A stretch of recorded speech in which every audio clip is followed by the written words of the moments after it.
ኢራን ታሸንፋለች፣ አሜሪካ በመጨረሻም ትሸንፋለች። አሳማኙና አስደናቂው የፕሮፌሰሩ ትንበያ ጦርነቱን የገመተው ተአምራዊው ሰው። I'm making three big predictions, right? First is that Trump will win in November. Second is that the United States will go to war against Iran. And the third big prediction is that the United States will lose. ያሁኑ የኢራን ውጊያ የብሪታንያን ኢምፓየር ከተረከበው ሌላኛው ትልቁ የአሜሪካ ኢምፓየር ጋር ውጊያው በተመጣጣኝ ኃይሎች መሃል የሚደረግ አይደለም። ኢራንን ብዙ ዋጋ ያስከፍላታል፣ ግን ደግሞ ኢምፓየሩን የቁልቁለት መንገዱን አስጀምራው ነው ጦርነቱን የምታበቃው። ኢራን ዝም ብሎ የሚፈርስ ሀገር አይደለም። እንኳን በአየር ድብደባ በእግረኛ ጦር ብትወረው ራሱ እጅ የሚሰጥ ህዝብ አይደለም። ህዝቡ ለሉዓላዊነቱ ሲል የትኛውንም አይነት መስዋዕትነት ከመክፈል ወደ ኋላ ለማለቱ የአሜሪካን ጦር ቅልጥ ወዳለ መውጫ ወደሌለው የጨበጣ ውጊያ ነው ይዞት የሚገባው። ከዛ በኋላ ዓለምን ለማስተዳደር የሚበቃ ጉልበት ያላት አሜሪካ ፈጽሞ አትኖርም። መልቲፖላር ወርልድም እውን መሆን ይጀምራል። አዲስ አይነት የጂኦፖለቲካ አሰላለፍም የምናይ ይሆናል። የእውነት አስቀድሞ የተተነበየ እየሆነም ያለ አስደናቂ ጉዳይ ነው። የጂኦፖለቲካዊ ትንበያው ዓለም አብዛኛውን ጊዜ በጥርጣሬ ሊሆን ይችላል በሚሉ ማመንታቶችና ሚዛናዊ ባልሆኑ ግምገማዎች የተሞላ ቢሆንም እኚህ ፕሮፌሰር ሴን የተባሉ አስደናቂ ሰው ግን ለእንደዚህ አይነቱ ድብብቆሽ ቦታ የላቸው። የአውሮፓውያን አቆጣጠር በ2024 በጋ ወቅት ፕሬዲክቲቭ ሂስትሪ በተሰኘ የዩቲዩብ ቻናላቸው ላይ ብዙዎች እንዳስፈሪ ልቦለድ የቆጠሩትን ተከታታይ ክስተቶች አስቀድመው ይፋ አድርገው ነበር። በጊዜው ደግሞ አነጋጋሪ የነበረውና የተፈጸመው ዶናልድ ትራምፕ ወደ ዋይት ሃውስ እንደሚመለሱና ከአሜሪካ ጋርም ሆነው የማይቀር የጦርነት ግጭት ውስጥ እንደሚገቡ በድፍረት የተነበየው ትንበያ ነበር። ያ ትንበያውን ሆኖ ትራምፕ ዓለምን እያመሱ ነው። አሁን መጋቢት 2026 ላይ እንገኛለን። ኦፕሬሽን ኤፒክ ፊውሪ የተሰኘው አሜሪካና እስራኤል ኢራን ላይ የጀመሩት ወታደራዊ ዘመቻ ዓለም አቀፍ ዜናዎችን እያጨናነቀ ባለበት በዚህ ወቅት ደግሞ በድጋሜ የፕሮፌሰር ሴን እጅግ አወዛጋቢ ትንቢት ማለትም ኢራን በስልት ታሸንፋለች፣ አሜሪካ ደግሞ በዚህ ጦርነት መጨረሻ ትሸነፋለች የሚል ሀሳብ ሰጥተዋል። ነገሩም እንደ አዲስ መነጋገሪያ የሆነ ሲሆን ጉዳዩ በስጋት እየታየ ነው። በዋሽንግተን ያለው ድባብ በከፍተኛ ወታደራዊ ቁጣ የተሞላ ቢሆንም ፕሮፌሰር ሴን ግን እስካሁን ድረስ በሚገርም ሁኔታ ትክክል መሆናቸውን ያስመሰከሩትን ትንቢቶቻቸውን በመያዝ ብቸኛው ተቃዋሚ ድምፅ ሆነው ቀጥለዋል። እሳቸው እንደሚከራከሩትና እንደሚሉት ከሆነ አሁን እያየን ያለነው ነገር ሁሉ ተራ ወታደራዊ ዘመቻ ሳይሆን ላለፉት 2 አስርት ዓመታት ይህንን ድል ሲጠባበቅ በነበረ አንድ ኢራን በተሰኘ አድፋጭ አማካኝነት የአሜሪካ ሙሉ የክፍለ ዘመን የበላይነትን ስልታዊ በሆነ መንገድ ለማፈራረስ የታቀደ ነው ይላል። ለመሆኑ የፕሮፌሰሩ ትንበያ ምንድነው? በምን መንገድስ ይፈጸማል? እውን ኢራን አሸንፋ አሜሪካ ትሸነፋለች ወይ? ሰሞንኛ በድንቅ ጥንቅሩ አንድ በአንድ ያስቃኛቸዋል። እስከ መጨረሻው አብራችሁን ቆዩ።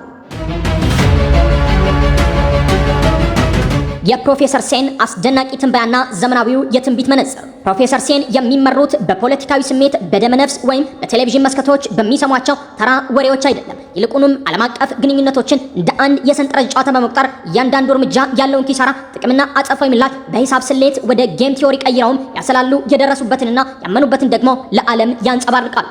ይህ ስልታዊ አቀራረብ ደግሞ በሚያስደንቅ መልኩ የ2026ቱን እልፍ እውነታ ዋና ዋና የመገናኛ ብዙሃን ሳይደርሱበት ከረጅም ጊዜ በፊት እንዲመለከቱ አስችሏቸዋል። የእሳቸው ዘዴ ጥሩ ወይም መጥፎ የሚለውን የሞራል ትርክት ወደ ጎን በመተው ናሽ ኢኩሊብሪየም የተሰኘውን የግጭት ሚዛን ማንጸሪያ ነጥብ ይጠቀማል። ይህ ማለት የትኛውም ወገን የራሱን ስልት ቢቀይር ካለበት ሁኔታ የተሻለ ውጤት ማምጣት የማይችልበት የውጥረት ደረጃ ማለት ነው። ይህ ምሁራዊ ማዕቀፍ አሁን ላለው ጥቃት መነሻ የሆኑትን ጉዳዮች አስቀድመው እንዲያውቁ የረዳቸው ሲሆን አሁንም ይሄው ሂሳባዊ ስሌት የአሜሪካ አቋም ከመሰረቱ የማይቀጥል መሆኑን እየነገራቸው ይገኛል። የፔንታገን ወታደራዊ ባለስልጣናት እንደ ጦር መሳሪያ ብዛትና የቴክኖሎጂ የበላይነት ባሉ ባህላዊ መለኪያዎች ላይ ሲተማመኑ፣ ፕሮፌሰር ሴን ግን ትኩረታቸውን ያደረጉት በትዕግስት የመቆየት አቅምንና ከፍተኛ ተነሳሽነት ባለው አካባቢ ኃይል ፊት አንድን ዓለም አቀፍ ግዛት የማቆየቱ ጉዳይ ላይ ነው። ይህ ማለት የመሳሪያ ጋጋታ ካለው ግዙፉ የአሜሪካ ጦር በላይ ጦርነቱን የሚያሸንፈው ቁርጠኛ የሆነውና ጽኑ የኢራን ጦር ነው እንደማለት ነው። እስካሁን የተናገሯቸው ሁለት ዋና ዋና ትንቢቶች በተለየ ጥንቃቄ መፈጸማቸው ደግሞ ተከታዮቻቸውንም ሆነ ተቺዎቻቸውን የአሜሪካ የበላይነት መቃረቡን የሚገልጸው የመጨረሻው ማስጠንቀቂያ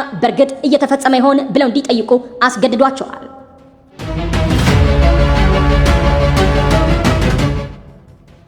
የ20 ዓመታት የኢራን ስልታዊ ዝግጅትና የአሜሪካ መጨረሻ በፕሮፌሰሩ ትንበያ። አሜሪካ በዚህ ጦርነት ትሸነፋለች ለሚለው መደምደሚያ ዋነኛው ምክንያት ፕሮፌሰር ሴን እንደሚሉት ከሆነ የኢራን የረጅም ጊዜ ስልታዊ ትዕግስትና ዝግጅት ውጤት ነው። ላለፉት ዓመታት ቴህራን ከአሜሪካ ጋር የሚደረገውን ቀጥተኛ ግጭት እንደ ሩቅ አጋጣሚ ሳይሆን እንደ ህልውናና ሃይማኖታዊ ግዴታ ስትመለከተው ስትዘጋጅበትም ቆይታለች። ይህ ረጅም ጊዜ ኢራን ሰፊ የልምምድ ጦርነቶችን እንድታካሂድ የረዳት ሲሆን በተለይም በሰኔ 2005 የተደረገው 12 ቀናት አጭር ግጭት ስለ አሜሪካና እስራኤል የጥቃት ስልቶች በዋጋ የማይተመን መረጃን ሰጥቷታል። የኢራን ወታደራዊ መሪዎች የአሜሪካን ጦር አሰራር፣ የሳተላይት ቅኝት ቅድሚያ የሚሰጣቸውን ጉዳዮችና እጅግ ዘመናዊ በሚባሉት የጦር መሳሪያዎቻቸው ውስጥ ያሉትን ደካማ ጎኖች ለማጥናት ዓመታትን ወስደዋል። በተጨማሪም ፕሮፌሰር ሴን እንደሚያስረዱት ይህ ግጭት ለኢራን መሪዎች ተራ የፖለቲካ ፍላጎት ሳይሆን ሃይማኖታዊ ትርጉም ያለው ነው። እነሱ ይህንን ጦርነት ከታላቁ ሰይጣን ጋር የሚደረግ የመጨረሻው ውጊያ አድርገው ነው የሚቆጥሩ። በተለመደው የቦምብ ድብደባ የማይበገር ስነልቦናዊ ጥንካሬ የገነቡትም በዚህ ምክንያት ነው። የአሜሪካ ሕዝብ ላለፉት 10 ዓመታት በመካከለኛው ምስራቅ በነበሩ ጦርነቶች በሰለቸበትና በአገሪቱ ፖለቲካዊ መከፋፈል በነገሰበት በዚህ ወቅት የኢራን ሕዝብ ግን የኢኮኖሚ ጫናንና የጦርነት ጫናን ለመቋቋም ተዘጋጅቷል። ይህ በሁለቱ ሀገራት ብሔራዊ ጽናት መካከል ያለው ልዩነት በፕሮፌሰር ሴን ሂሳባዊ ስሌቶች ውስጥ ወሳኝ መለኪያ ሲሆን፣ በመጨረሻም አሸናፊ የሚሆነው ብዙ ጉዳት ማድረስ የሚችለው ሳይሆን ብዙ ጉዳትን ችሎ መቆየት የሚችለው ወገን መሆኑን ያመላክታል።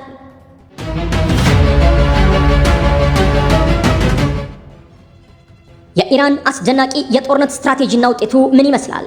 የኢራን ስትራቴጂ በተለመደው የፊት ለፊት ውጊያ አሜሪካን ለማሸነፍ መሞከር ሳይሆን በተዘዋዋሪ መንገድ ዓለም አቀፍ ኢኮኖሚውን የጦር ሜዳ ማድረግ ነው። እንደ ሁቲ፣ ሄዝቦላና የተለያዩ የሻዕቢያ ታጣቂ ቡድኖችን የመሳሰሉ የተራቀቁ ውክል ኃይሎችን በመጠቀም ኢራን በአሜሪካ አጋሮች ላይ ከፍተኛ ጫና እያሳደረች ትገኛለች። በተለይም በሳውዲ አረቢያና በተባበሩት አረብ ኤምሬትስ የሚገኙትን የማጣሪያ ጣቢያዎችን ኢላማ በማድረግ ኢራን በአንድም አሜሪካ ወታደር ላይ ጥይት ሳትተኩስ ቁልፍ የሆኑ የክልሉን ሀገራት ማዳከም ትችላለች። ፕሮፌሰር ሴን የገልፍ ሀገራትን አስፈሪ ተጋላጭነት ሲያብራሩ ደግሞ በሪያድ የሚገኝን አንድ ትልቅ የውሃ ማጣሪያ የሚመታ ብቸኛ የ$50,000 ድሮን በሚሊዮኖች የሚቆጠሩ ሰዎችን በሁለት ሳምንት ባነገሰ ጊዜ ውስጥ ያለመጠጥ ውሃ ሊያስቀር እንደሚችል ያመላክታሉ። ይህ ሁኔታ አሜሪካ ልትቆጣጠረው የማትችለውን ሰብአዊና ፖለቲካዊ ቀውስ ይፈጥራል። በተመሳሳይ ጊዜ የሆርሙዝ የባህር ሰርጥ መዘጋት ደግሞ እንደ ስትራቴጂካዊ የጉሮሮ ማነቂያነት ያገለግላል። የገልፍ ሀገራት ከሚያስገቡት የምግብ ምርት 90% በዚህ ጠባብ የሆርሙዝ ሰርጥ የሚያልፍ በመሆኑ ኢራን በአካባቢው ላይ አጠቃላይ ውድቀትን የመፍጠር ከፍተኛ አቅም አላት። የኢራን ዋናው ስኬት አሜሪካን በባህር ኃይል ውጊያ ወይም በአየር ላይ ማሸነፍ ሳይሆን ከአሜሪካ ጋር መወገን የሚያስከትለውን ዋጋ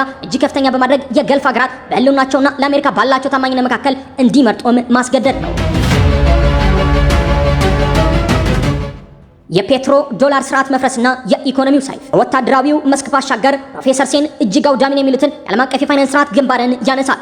የገልፍ ሀገራት የፔትሮ ዶላር ስርዓት የጀርባ አጥንት ናቸው። በዚህ ስርዓት ውስጥ ዘይት በአሜሪካ ዶላር ይሸጣል። ያም ዶላር ወደ አሜሪካ ገበያ ተመልሶ በመግባት የሀገሪቱን ዕዳ ይሸፍናል፣ እንዲሁም የተለያዩ የኢኮኖሚ ክፍተቶችን ይመግባል። ፕሮፌሰር ሴን እንደሚከራከሩት በአሁን ጊዜ በአሜሪካ ያለው በሰው ሰራሽ አስተውሎት AI የሚመራው የኩባንያዎች አክሲዮን እድገት በዚህ የካፒታል ዝውውር ላይ የተመሰረተ ነው። የገልፍ ሀገራት መሰረተ ልማት ከተጎዳ ወይም እነዚህ ሀገራት ከአሜሪካ የጥበቃ ጥላ ስር ለመውጣት ከተገደዱ የፔትሮ ዶላር ስርዓት በአንድ ጀንበር ሊፈራረስ ይችላል። የኢራን ስትራቴጂ የተቀረጸው ይህንን የፋይናንስ ካርታ ለመናድ ነው። ነዳጅና የካፒታል ፍሰትን የሚያስተጓጉል ትርምስ መፍጠር እንደ አውሮፓውያን አቆጣጠር የ2008ን ቀውስ የሚያስንቅ የኢኮኖሚ ውድቀት በአሜሪካ ላይ ማስከተል ይችላል። በፕሮፌሰር ሴን እይታ የአሜሪካ የፋይናንስ ግዛት በመካከለኛው ምስራቅ ለሚደረግ ረጅም ጦርነት የሚሆን አቅም ፈጽሞ የለውም። የጦርነት ወጪ እየጨመረ ሲሄድና በሲሊኮን ቫሊ ያለው የኢንቨስትመንት ፍላጎት በዓለም አቀፍ የገንዘብ እጥረት ምክንያት ሲከስም በዋሽንግተን ያለው ፖለቲካዊ ፍላጎት አብሮ ይሟጠጣል። ኢራን አሜሪካውያንን በጦር መሳሪያ ለመብለጥ እየሞከረች አይደለም፣ ይልቁንም በኢኮኖሚ ለማክሰር ነው እየሰራች አለችው። አንዴ የአሜሪካ የፋይናንስ የበላይነት ከተበሰረ በዚያ ላይ የተመሰረተው ወታደራዊ ኃይልም አብሮ እንደሚዳከም ፕሮፌሰሩ እያስጠነቀቁ ነው። የተመጣጠነ የኃይል ሚዛን መዛባትና የጥቃቅን ድሮኖች ጦርነት። ዘመናዊ ጦርነት ራስን የመከላከል ወጪ የማጥቃት ወጪን እጅግ በላቀ ሁኔታ የሚበልጥበት ደረጃ ላይ ደርሷል። ይህ ደግሞ ፔንታጎን ለመቀበል እየተቸገረ ያለው ታላቅ እውነታ ነው። ፕሮፌሰር ሴን አስፈሪ የሆነ የሂሳብ ልዩነትን ያሳያሉ። ኢራን በሺዎች የሚቆጠሩ የካሚካዚ ድሮኖችንና ባላስቲክ ሚሳይሎችን በአንድ የአሜሪካ መቃወሚያ ሚሳይል ዋጋ ማምረትና ማሰማራት ትችላለች። በሚሊዮን የሚቆጠሩ ዶላሮች የሚወጡባቸው የመከላከያ ስርዓቶች ዋጋቸው ከአንድ ተራ መኪና የማይበልጥ ድሮኖችን መከላከል ሲያቅታቸው የሚያሳዩ ምስሎችን ደግሞ እያየን ነው። ይህ አለመመጣጠን አሜሪካ በቴክኖሎጂ የላቀች ብትሆንም እንኳን ኢራን ርካሽ መሳሪያዎቿን ከመጨረሷ በፊት አሜሪካ ውድ የሆኑና በከፍተኛ ጥንቃቄ የሚመረቱ ሚሳይሎቿን እንድትጨርስ ያደርጋታል። ፕሮፌሰር ሴን እንደሚሉት የአሜሪካ ጦር መርከቦች ከኢራን ጠረፍ ራቅ ብለው እንዲቆዩ የተደረገውም ለዚህ ነው። በአንድ ጊዜ በሺዎች የሚቆጠሩ ድሮኖች የሚሰነዝሩ ጥቃት የኤጂስ መከላከያ ስርዓት አቅምን ሊያጥለቀልቀው ይችላል የሚል ስጋት ስላለ የአሜሪካ ጦር የተገነባው ለቀዝቃዛ ጦርነት ዘመን ሲሆን እንደ ሶቪየት ህብረት ያሉ ግዙፍ ተቃዋሚዎችን ለመግጠም ታስቦ የተሰራ ነው። ነገር ግን እንደ ኢራን ካሉ በሺ ቁስሎች ደም የማፍሰስ ስልት ከሚከተሉ አካላት ጋር ለመዋጋት ዝግጁ አይደለም። ጦርነቱ እየተራዘመ ሲሄድ የአሜሪካ የጦር መሳሪያ ክምችት መመናመን አገሪቱን በሌሎች ግንባሮች ለምሳሌ በፓሲፊክ ውቅያኖስ ለጥቃት ተጋላጭ ያደርጋል።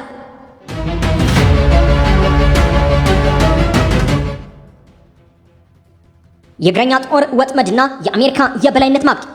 ምንም እንኳን ኦፕሬሽን ኤፒክ ፍሪ መጀመሪያ ላይ በአየር ድብደባ ላይ ብቻ ያተኮረ ቢሆንም ታሪክ እንደሚያስተምረው የአገዛዝ ለውጥና ስልታዊ ድል ከሰማይ በሚዘንብ ቦምብ ብቻ አይረጋግጥም። ፕሮፌሰር ሴን እንደሚከራከሩት አሜሪካ ምንም እንኳን የሀገር ውስጥ ተቃውሞ ቢኖርባትም የእግረኛ ጦር ለማሰማራት ወደምትገደድበት ወጥመድ ውስጥ እየገባች ነው። የክልሉ አጋሮች ሙሉ በሙሉ መፈራረስ ሲጀምሩና በዋሽንግተን ያሉ ጽንፈኛ ኃይሎች የኢራንን ስጋት ለአንዴና ለመጨረሻ ጊዜ ለማጥፋት ግፊት ሲያደርጉ የትራምፕ አስተዳደር በክልሉ ያለውን ቁጥጥር ለማስቀጠል ወታደሮችን ወደ ግንባር ለማውረድ ሊገደድ ይችላል። ይህ እርምጃ የተገደበውን ጥቃት ወደ ሌላ ማብቂያ የሌለው ጦርነት ይለውጠዋል። ነገር ግን የኛው ጦርነት እንደ ኢራቅ ወይም አፍጋኒስታን ሳይሆን እጅግ የሰለጠነና የተዘጋጀ ጠላት ያለበት ይሆናል። ፕሮፌሰር ሴን እንደሚጠቁሙት በዚህ ሂደት ውስጥ ትራምፕ የግል ፖለቲካዊ ፍላጎቶችና የአስቸኳይ ጊዜ አዋጅ ስልጣንን ለሀገር ውስጥ ተጽዕኖ የመጠቀም እድሎችም አሉ። ለመጨረሻም ይህ ግጭት ከአንድ ክልላዊ ትግል በላይ ነው። 1991 ጀምሮ የነበረውን የአሜሪካን የማይበገርነት ስም የሚሰብርም ክስተት ነው። አሜሪካን የገንዘብና የሎጂስቲክስ አቅሟን በሚነካ ጦርነት ውስጥ እንድትዘፈቅ በማድረግ ኢራን ዓለም ወደ ብዙ ዋልታ ወይም መልቲፖላር ስርዓት እንድትሸጋገር